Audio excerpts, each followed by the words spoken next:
یہ انٹرسٹنگ ہے بھائی. یہاں یعنی ہم تو یہ کہہ رہے ہیں کہ جزیہ دو اپنی مرضی سے, ہماری مرضی سے نہیں.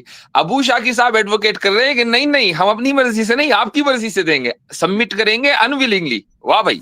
آپ صلی اللہ علیہ وسلم جو جب آخری گفتگو فرماتے ہیں جس کو لاسٹ ول کہتے ہیں, آخری وصیت, اس میں آپ علیہ الصلوۃ والسلام یہ فرما رہے ہیں کہ لہم ما للمسلمین وعلیہم ما علی المسلمین, کہ بھائی ان کے وہی حقوق ہیں جو مسلمانوں کے ہیں اور ان کی وہی ذمہ داریاں ہیں جو مسلمانوں کی ہیں.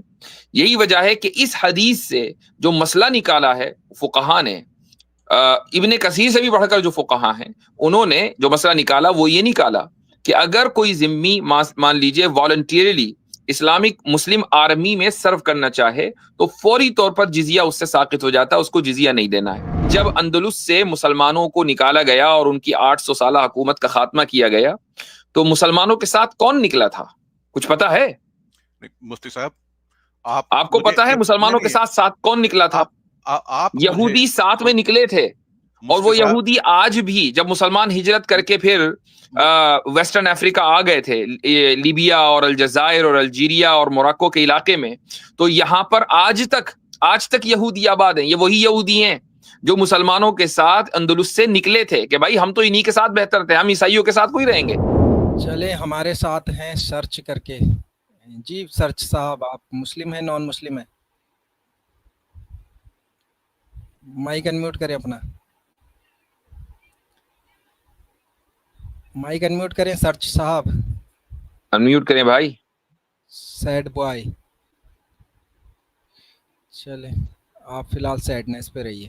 ابو شاکر صاحب. مفتی صاحب سلام. مفتی صاحب وعلیکم السلام, کیا حال چال ہیں؟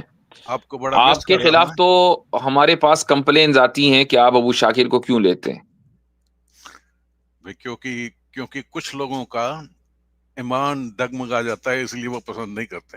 نہیں, وہ اصل میں چاہتے ہیں کہ کپل شرما شو صرف کپل شرما ہی کے ساتھ دیکھیں. وہ میرے شو کو کپل شرما شو نہیں بنانا چاہتے. بات یہ ہے.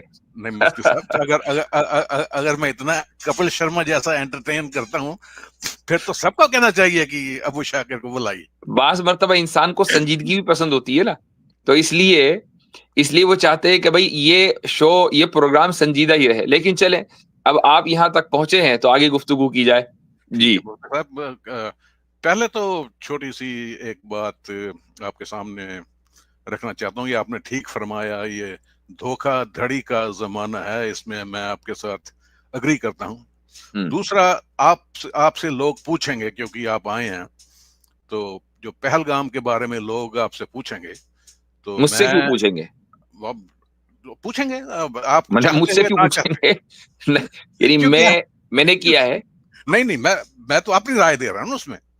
میرے مطابق جو وہاں پہ ہوا ہے وہ غیر شرعی عمل ہے. ہاں, مجھ سے تو کسی نے نہیں پوچھا, اور اگر کوئی پوچھے گا تو مجھ سے پوچھوں گا بھائی تم مجھ سے کیوں پوچھ رہے ہو؟ نہیں, میں نے تو آپ سے پوچھا نہیں, میں تو اپنی اوپینین دے رہا ہوں. جی بولیں.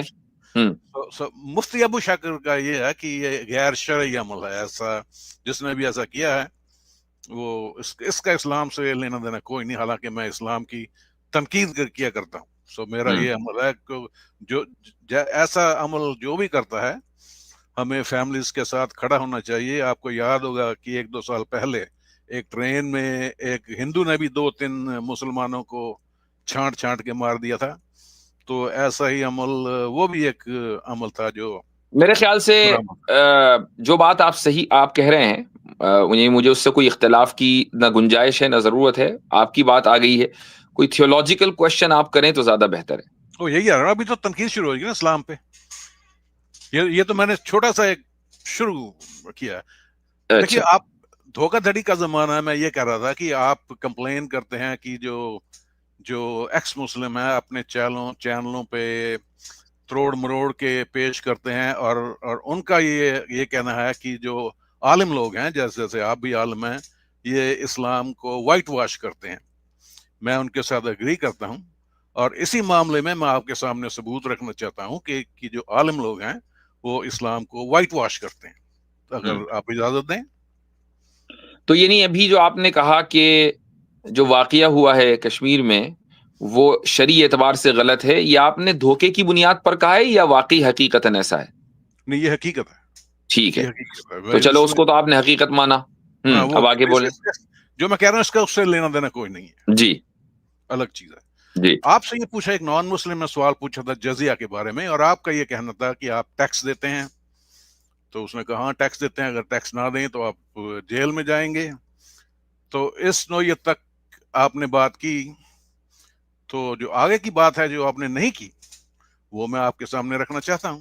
جی اس کے لیے میں آپ کو, اگر آپ حوالہ چیک کرنا کریں تو میں نے 1 منٹ کا مجھے وقت دیجیے گا, میں ابھی شروع کر کے.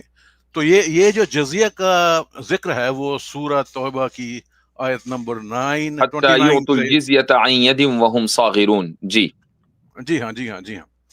تو یہ آیت بریفلی کہتی ہے کہ وہ لوگ جو اللہ اور اس کے رسول پہ ایمان نہیں لاتے ان سے جنگ کرو, تاکہ وہ جب تک وہ یہاں جزیہ تک کہ دیں وہ گے. جزیہ دیں while they are subjugated. With ولنگ submission الفاظ ہے اس میں, اور ایک willing submission ہے, subjugation ہے, that's fine. and feel themselves subdued, یہ دو ہیں. ٹھیک ہے. اور اس کی جو تفسیر ہے ابن کثیر سے, جو اس کی تفسیر ہے, میں آپ کو اس کا نہیں اس ابھی رک جائیں, ابھی اسی پر رہے نا, مطلب اس میں پرابلم کیا ہے؟ ٹھیک ہے. اس میں تو بریفلی یہ کہا گیا نا کہ ود ولنگ سبمیشن ہاں اینڈ تو اب فائن. تو اب اس میں کوئی غلط بات لگ رہی ہے آپ کو ولنگ سبمیشن میں؟ ولنگ سبمیشن کیا ہے, کیونکہ ہم بھی ٹیکسز دیتے ہیں. ہاں تو ولنگ سبمیشن یہ ہے کہ آپ کو جزیہ نہیں دینا, آپ کہیں اور چلے جائیں, نکلنے وہاں سے. بھائی آپ کینیڈا میں رہتے ہیں, کینیڈا کے ٹیکس کو آپ نہیں پسند کرتے تو آپ چلے جائیں کہیں آئس لینڈ وغیرہ میں. پر یہاں پہ جب میں ٹیکس دیتا ہوں مجھے کوئی ولنگ سبمیشن نہیں ہے, یہ ہمارا اگریمنٹ ہے کہ ہم ٹیکس وہ دیں گے. ایگریمنٹ ہی تو ولنگ سبمیشن ہے نا. تو آپ اگر اس ایگریمنٹ کو پسند نہیں کرتے ہیں تو آپ وہاں کی سٹیزن شپ یا جو بھی آپ کے پاس پی آر وغیرہ جو بھی ہے اس کو چھوڑ کر آپ دوسری جگہ جا سکتے ہیں, آپ کو اختیار ہے نا, گورنمنٹ آپ کو روکے گی نہیں. ٹھیک ہے. یہ آپ کا ابن کثیر کیا کہتے ہیں ود ولنگ سبمیشن. قرآن کیا کہہ رہا ہے نا, پہلے تو یہ بات ہے, قرآن نے کیا کہا؟ قرآن نے یہی کہا نا, ولنگ سبمیشن کا جو ایک معنی ذہن میں آتے ہیں وہ یہی آتے ہیں نا. ولنگ سبمیشن میں پہلے میں آپ سے پوچھوں, ولنگ سبمیشن میں کوئی برائی لگتی ہے آپ کو؟ یس. ولنگ سبمیشن میں بھی برائی ہے, اوکے. تو ان ولنگ سبمیشن ہونا چاہیے. Of course. اچھا یعنی submission, okay, that's interesting. 30 second تو میری بھی بات سن لیجیے بنا ٹوکے. یہ انٹرسٹنگ ہے بھائی. یعنی ہم تو یہ کہہ رہے ہیں کہ جزیہ دو اپنی مرضی سے, ہماری مرضی سے نہیں. ابو شاکی صاحب ایڈوکیٹ کر رہے ہیں کہ نہیں نہیں ہم اپنی مرضی سے نہیں, آپ کی مرضی سے دیں گے, سبمٹ کریں گے انویلنگلی. واہ بھائی. صاحب یہ جو جزیہ کی لینے کی کنڈیشن ہے, وہ لینے کی کنڈیشن ہے کہ مجھے ولنگ سبمیشن سے دینا پڑے گا. یہاں پہ جب ٹیکس کے لاز چینج ہوتے ہیں تو چاہے میں انولنگ بھی ہوں, میں ان کو چٹھی لکھ سکتا ہوں کہ مجھے یہ بالکل پسند نہیں ہے, میں ٹیکس نہیں چاہتا تو نہیں, میں پھر بھی دے رہا ہوں. ہاں وہ تو ٹھیک ہے, چونکہ آپ کو ٹیکس لا ماننا پڑے گا ایز لانگ ایز آپ اس کنٹری میں رہ رہے ہوں. لیکن کیا آپ کے پاس یہ اختیار نہیں ہے کہ آپ کینیڈا چھوڑ دیں؟ اوکے. جو ابن کثیر ہے, ابن کثیر کو چھوڑیے, ابھی کینیڈا کی بات کرتے ہیں. نہیں ہم کینیڈا چھوڑنے کا اختیار ہے کہ نہیں ہے میرے پاس. ٹھیک, آپ کو کوئی ٹیکس لا پسند نہیں آیا, مثلا گورنمنٹ کہتی ہے بھائی 100% ہمیں دے دو, آپ کو پسند نہیں آئے گا, آپ چھوڑ دیں گے, آپ الاسکا یا کہیں آئس لینڈ میں رہنے لگیں گے. یہ الگ بات ہے کہ ہم امریکہ لے لے گا آئس لینڈ کو, ڈونٹ وری اباؤٹ دیٹ. لیکن یہ کہ آئس لینڈ میں آپ چلے جائیں, ہو سکتا ہے وہاں ٹیکس نہ ہو. مفتی صاحب یہ بات الگ ہے, کیونکہ اگر ایک اسلامک فوج میرے شہر میں آ جاتی ہے, میرے پاس 2 ہی چوائسز ہیں, یا تو میں اسلام قبول کر لوں یا میں وہاں سے بھاگ جاؤں. اگر میں اپنے شہر میں اپنے ملک میں رہنا چاہتا ہوں تو یا ان سے جنگ کروں یا ان کو جزیہ دوں ود ولنگ سبمیشن. یہی ہے نا, رائٹ. ٹھیک ہے. تو جو ابن کثیر ہیں وہ کہتے ہیں willing submission in defeat and subservience. میں نے آپ کا لنک بھی اس کو بھیج دیا, اگر آپ دیکھنا چاہیں, آپ نے تو پڑھی ہوگی. اچھا, تو دوسرا الفاظ ہے, ابن کثیر کہتے ہیں subdued. What does the subdued means? Disgraced, humiliated and belittled. Therefore Muslims are not allowed to honor people of Dhimma or elevate them above Muslims, for they are miserable, disgraced and humiliated. یہ ابن کثیر کا کہنا ہے. اور ابن کثیر اسی میں ہی 2-3 پوائنٹ میں آپ کے سامنے رکھتا ہوں, پھر آپ بات کر دیجیے, اس کے بعد ابن کثیر کو میں بند کر دوں گا. ابن کثیر کہتے ہیں کہ عبد الرحمن جو حضرت عمر کے ریپرزینٹیو تھے جب انہوں نے شام کو فتح کیا ہے, تو انہوں نے کہا ہے کہ انہوں نے یہ اگریمنٹ ان سے کیا ہے کہ جو ذمے والے لوگ ہیں وہ گھوڑے پہ کاٹھیوں پہ نہیں بیٹھ سکتے. ایک منٹ ذرا توحید صاحب, میرے پاس اصل میں لیپ ٹاپ آج بڑا گڑبڑ ہے, تو اگر آپ کے پاس کوئی لیپ ٹاپ وغیرہ ہے یا کوئی, تو مجھے وہ نکال سکتے ہیں ذرا حوالہ ابن کثیر کا, لیکن مجھے عربی میں چاہیے. آیت نمبر 9 ہے نا, کون سی آیت ہے, یا 14 ہے؟ 9:29, کیونکہ 29 اور سورہ نمبر سورہ توبہ. انہوں نے 2-3 آیتوں کا حوالہ اور ساتھ میں حدیثوں کا حوالہ. اصل دیکھیں, میں ایک چیز بتا دوں آپ کو کہ بہت سی چیزیں, سن لیجیے, ہولڈ آن, میں اصولی طور پر آپ کو بتا دیتا نا, تو اتنا ٹائم ویسٹ کرنے کی ضرورت نہیں ہے. یہ ساری چیزیں ہمارے سامنے میرے بھائی, یہ سب چیزیں ہمارے سامنے. جب ہم اسلامک لا بناتے ہیں تو اسلامک لا بنتا ہے قرآن اور سنت کی روشنی میں, کہ حدیث میں یہ لکھا ہے, سنت میں لکھا ہے, اور قرآن میں یہ لکھا ہے. بعض مرتبہ کیا ہوتا ہے کہ بہت سے علماء جب کسی بات کو کرتے ہیں تو اپنے زمانے کی نفسیات کو سامنے رکھ کر وہ کوئی بات ذکر کرتے ہیں. اب ہر زمانے کی نفسیات الگ ہے.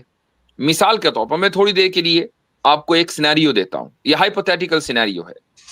امیجن کریں کہ, اور یہ سینیریو اس لیے کہ موجودہ دور میں ایسا ہی چل رہا ہے, امیجن کریں کہ انڈیا مثلا پاکستان پر ٹیک اوور کر لے, یا اس کا الٹا ہو جائے, واٹ ایور, ٹھیک ہے, یہ ہائپوتھیٹیکلی بات کر رہا ہوں میں مثال کے طور پر. اب وہاں کی عوام کو, یعنی ایک ملک دوسرے ملک کی عوام کو سبجوگیٹ کرے گا, اور جو وننگ پارٹی ہے, ظاہر سی بات ہے کہ وہ لوزرز کے تعلق سے ان کے ذہن میں یہی خیالات آئے گا کہ بھائی ان کو تو ہیوملیٹ کرنا ہے, چونکہ یہ ہمارے خلاف چلے تھے, ہمیں نیچا دکھانے کے لیے, اگر ان کو موقع ملتا تو ہمیں نیچا دکھا دیتے. یہ جو ایک معاشرے کی سائیکی ہوتی ہے, یہ ایک نیچرل سائیکی ہے, یہ اس کا تعلق اسلام, مسلمان, کرسچن, یہودی نہیں, ہر ایک آدمی کے ساتھ ہے.